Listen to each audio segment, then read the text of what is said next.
अन्याय के लिए कोई जगह नहीं है। दुश्मन के साथ भी आपको अन्याय नहीं करना। कुरान तो यहां तक कहता है वला यजरिमन्नकुम शनआन कौमिन अला अल्ला तादिलू, तुम अपने दुश्मन के साथ भी अन्याय न करना, ना इंसाफी न करना।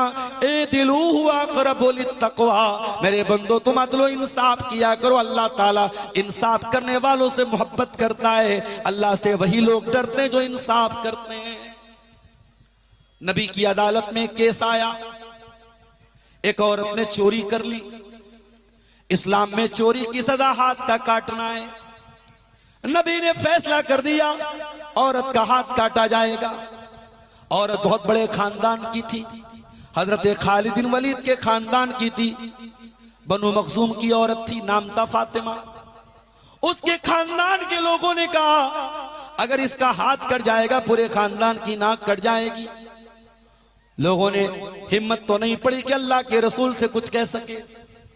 लोगों ने अल्लाह के रसूल के बड़े चहेते साहबी, जिनको अल्लाह के नबी बच्चों की तरह प्यार किया करते थे, ओसामा बिन ज़ैद, उनसे कहा अरे ओसामा आप जरा अल्लाह के रसूल से हमारे हक में सिफारिश करा दीजिए, इस औरत का हाथ ना कटे, कोई और सजा दे दी जाए, कोई और पेनाल्टी दे दी जाए, हाथ ना कटे। बुखारी की रिवायत है, ओसामा बिन ज़ैद अल्लाह के रसूल के पास आते हैं, अय अल्लाह के नबी कोई और सजा दे दीजिए, हाथ मत काटिए, बड़े ऊंचे खानदान की औरत है।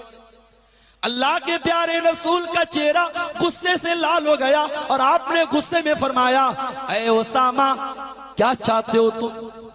अतशफ़ू फी हद्द मिन हुदूदिल्लाह, ऐ ओसामा क्या तुम चाहते हो मैं अल्लाह के कानून को बदल डालूं? क्या तुम ये चाहते हो कि मैं तुम्हारे लिए अल्लाह के कानून को तोड़ डालूं? ऐ ओसामा तुमसे पहले के लोग इसीलिए हलाक हो गए, इसीलिए बर्बाद हो गए। कोई गरीब आदमी अपराध करता था सजा देते थे, कोई बड़ा आदमी वही अपराध करता था छोड़ देते थे। ऐ ओसामा कान खोल के सुन लो, व अयमुल्लाह, अल्लाह की कसम, लौ अन्ना फातिमा बिन्त मुहम्मदिन सरकत लक़ता तो यदहा, अगर मेरी बेटी फातिमा भी चोरी कर देती मैं उसका भी हाथ काटने का हुक्म देता। मेरी अदालत में मेरी बेटी भी बच नहीं सकती थी। यह है इस्लाम का न्याय और यह है इस्लाम का इंसाफ। ओ गिद्दाबारी वालों, अल्लाह ने आपको बेटा दिया है, औलाद दिया है, 4 बेटे अल्लाह ने आपको दिए। एक बेटे को आप जमीन में ज्यादा हिस्सा दे दे, जायदाद ज्यादा दे दें, खेती बाड़ी ज्यादा दे दें, और 3 को कम दे दें, ये भी बहुत बड़ा अन्याय है, ये भी बहुत बड़ी नाइंसाफी है। और अल्लाह क्या इसका भी जवाब आपको देना पड़ेगा। अल्लाह के नबी के पास एक ऐसा ही केस आया, एक सहाबी अपने एक बच्चे को खजूर का बाग देना चाहते थे। आपने पूछा ये बताओ क्या और भी बच्चों को खजूर का बाग दिया है? अल्लाह के नबी और बच्चों को तो नहीं दिया है, एक ही बेटे को देना चाहता हूं। आपने फरमाया कान खोल करके सुन लो, इत्तकुल्लाह, अल्लाह से डरो, वादिलू बैना औलादिकुम, अपनी औलाद के साथ इंसाफ करो, अपनी औलाद के साथ अन्याय न करो, अपनी औलाद के साथ ना इंसाफी न करो। ओ गांव वालों, अगर आप गांव के मुखिया हैं, आप कबीले के सरदार हैं, आप अपने इलाके के सरदार हैं और लोग आपके पास फैसला कराने आते हैं, पक्षपात न करना, किसी के तरफदारी न करना, पैसे वाले का साइड न ले लेना, ताकत वाले का फेवर न ले लेना। आपको अगर लोगों ने फैसला करने वाला बनाया है, इंसाफ वाला फैसला करना, तभी कयामत के दिन की गर्मी से बच पाओगे। अल्लाह के नबी फरमाते हैं इमामुन आदिलुन, इंसाफ करने वाला सरदार, इंसाफ करने वाला सरपंच, इंसाफ करने वाला मुखिया, इंसाफ करने वाला राजा। और आगे बढ़िए, दूसरी चीज वशाबुन नशाफी इबादतिल्लाह, और वो नौजवान भी अल्लाह के अर्श का साया पाएगा जिसकी जवानी अल्लाह की इबादत में गुजरी हो।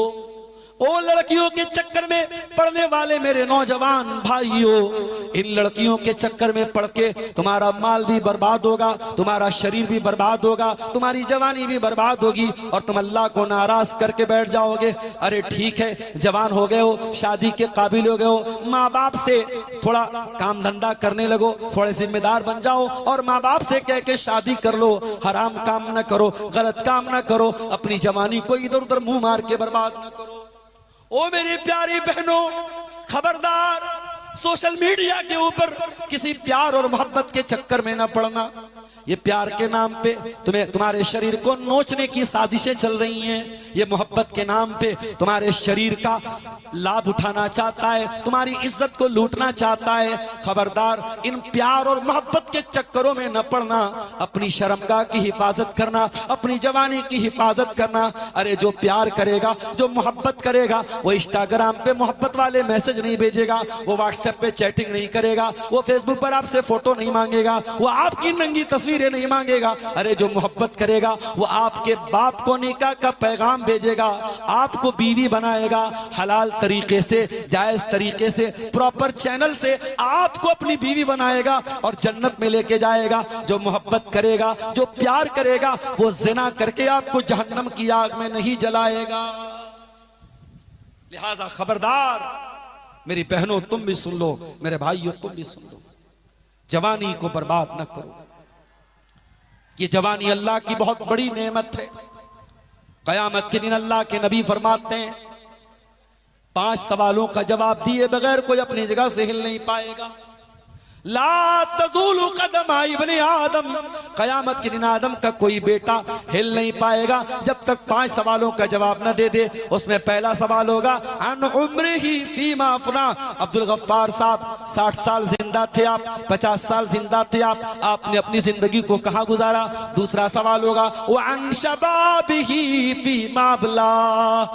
ऐ मेरे बंदे, जब तू 18 साल का हो गया, 16 साल का हो गया, कहीं ऐसा तो नहीं सलमान खान के जैसा बाल रखता था, रोनाल्डो के जैसा बाल रखता था, तू कानों में बाली पहनता था, तू गले में लॉकेट पहनता था, तू हाथ में कड़ा पहनता था, तू चैन पहनता था, तू सुअर और बंदरों के जैसा बाल रखता था, तू ये नंगे धड़ंगे लोगों के जैसा लिबास पहनता था। कहीं ऐसा तो नहीं तू फैशन के चक्कर में बंदरों के जैसा बाल रखता था। तू बता तेरी जवानी कहां गुजरी? तूने जवानी में कहीं ऐसा तो नहीं शराब का नशा किया, सिगरेट का नशा किया, तूने बाइक से स्टैंडर्ड दिखाए, तूने लड़कियों को रिझाने के लिए गलत गलत काम किए। वअन शबाबिही फीमा अबला, जवानी को तूने कहां गुजारा?